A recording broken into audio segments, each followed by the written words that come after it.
Good day, sir. Good day, classmate. I am Cadet Custodio Charles Saron from NS1A4, Group 3. And me and my fellow classmate Cadet Annalyn de la Peña, Cadet RC CD Guzman, Cadet Jason Paltosa, Cadet Mami Jaber Maffers. So, today I'm gonna illustrate the proper action to avoid collusion on the crossing situation. So, let's begin. The proper action to avoid collusion and crossing situation is: first is positive, second made in good time, third is seaman-like, and fourth is easily seen by the other ships. So, positive, a large alteration of course and or speed, and second, made in good time, which means early, and third, seaman-like, does not make the situation worse for any other ship in the vicinity and has assist what they may have to do. So, and fourth, easily seen by the other ships, avoiding a series of small alteration, course, and or speed. And then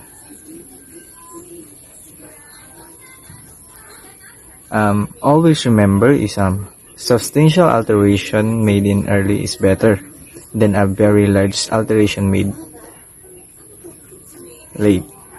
So, the closer you are to the other vessel, the greatest the risk of collusion and the more you will have to do pass at a safe distance.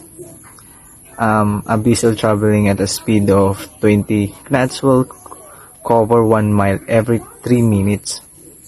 So, a small alteration of course and speed and dangerous. They do not often solve the problem and they do not give the other vessel clear indication. And giving way and not impending. So, if the colleague require you are not impede or give way to another vessel, then you must take a very early action to make sure risk of collusion does not develop. If you are the not to be impeded on stand-on vessel, then you must have always be prepared for the giveaway vessel not to take the correct action. If a risk of collusion develops, you will have to act. Remember the action in Rule 2 on responsibilities in your continuing responsibilities in Rule 17 on action by the stand-on vessel. Okay? Summary, always do something positive and timely to avoid the collusion. Thank you. Hello sir, good day. I am Shipman de Guzman RC, NS1A4, Group 2. My report is: illustrate the correct action to take when the other vessel on the starboard bow in crossing direction.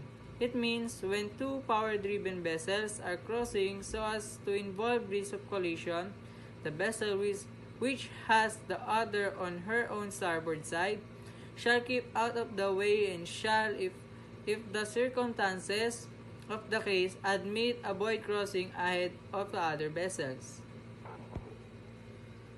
So, a closer look at the sum of the wording again power-driven vessels. So, this crossing situation rule applies to vessels being propelled by their machinery. It does not apply to sailing vessels, also Rule 56. In Section 2 of these rules, applies to vessels on side of one another, Rule 15.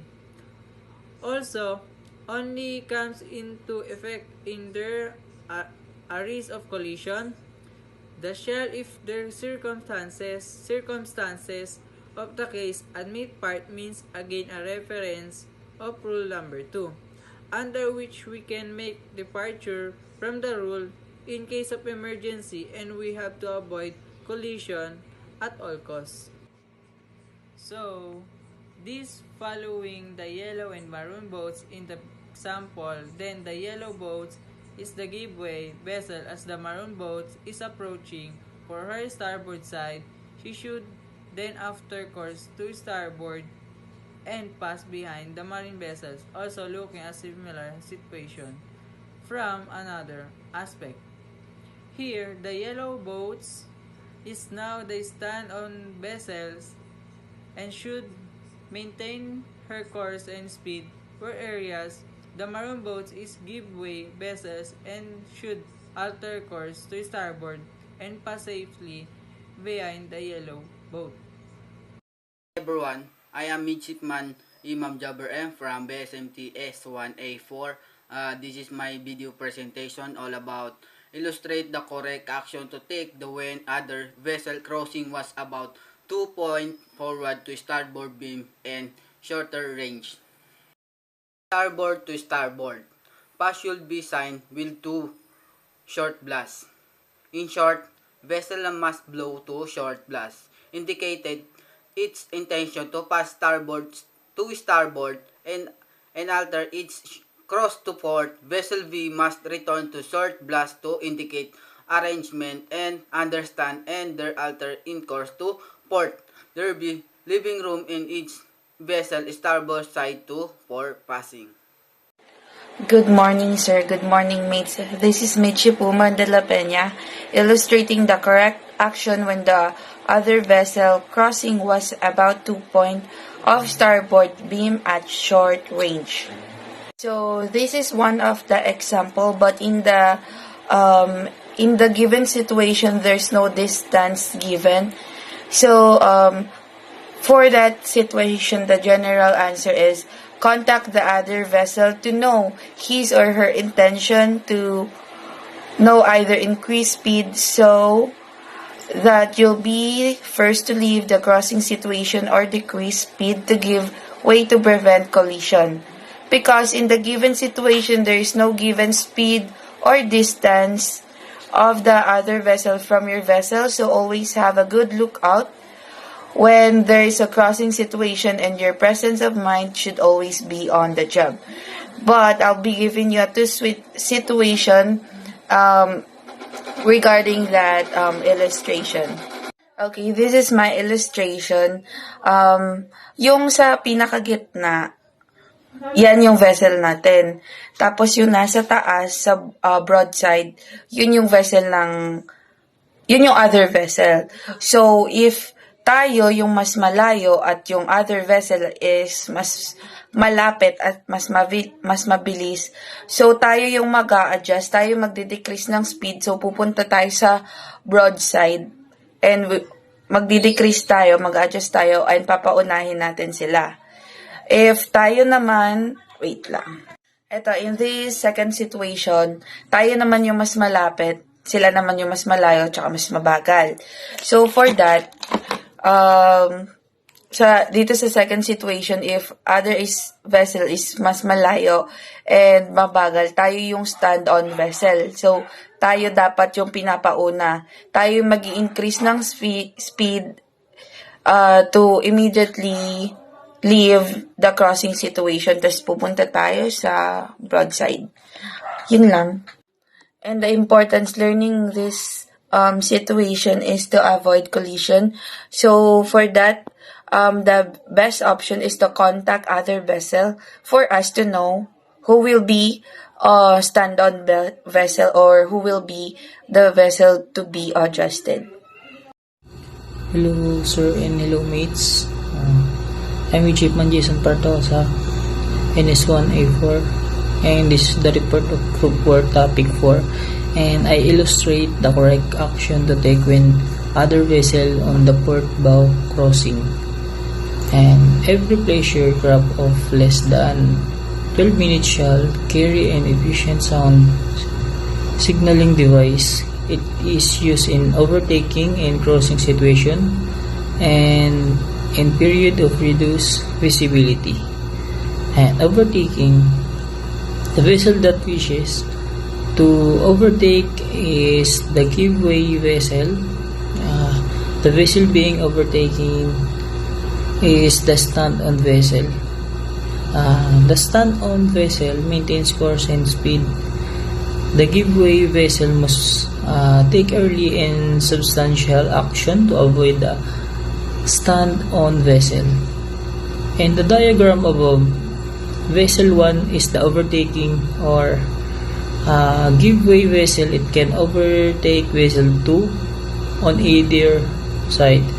We will sound the following signals. I want to pass on your starboard side. 1 short blast.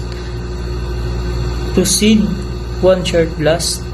I want to pass on your port side. 2 short blast. Proceed to short blast. If either vessel operator is not clear about the intention of the other vessel operator in any situation, the operator should sound 5 short blast. On the diagram above, two vessels are meeting head on. Since they both must take action, they will both give 1 short blast to indicate they will alter their course of starboard so that they pass port to port. In the diagram above, vessel 1 is the give-way vessel as it has the vessel on the right, it is green section. The give-way vessel must take early and substantial action to avoid crossing front of the stand-on vessel. Vessel 2, so it alter its course to starboard and adjust its speed appropriately. When its sailboat under sail alone meets a powerboat, the sailboat is the stand-on vessel and the powerboat is the give-way vessel. The powerboat must take when a sailboat under sail alone meets a powerboat, the sailboat is the stand-on vessel and the powerboat is the give-way vessel. The powerboat must take early and substantial action to keep clear to the sailboat. And that's all, sir. Thank you.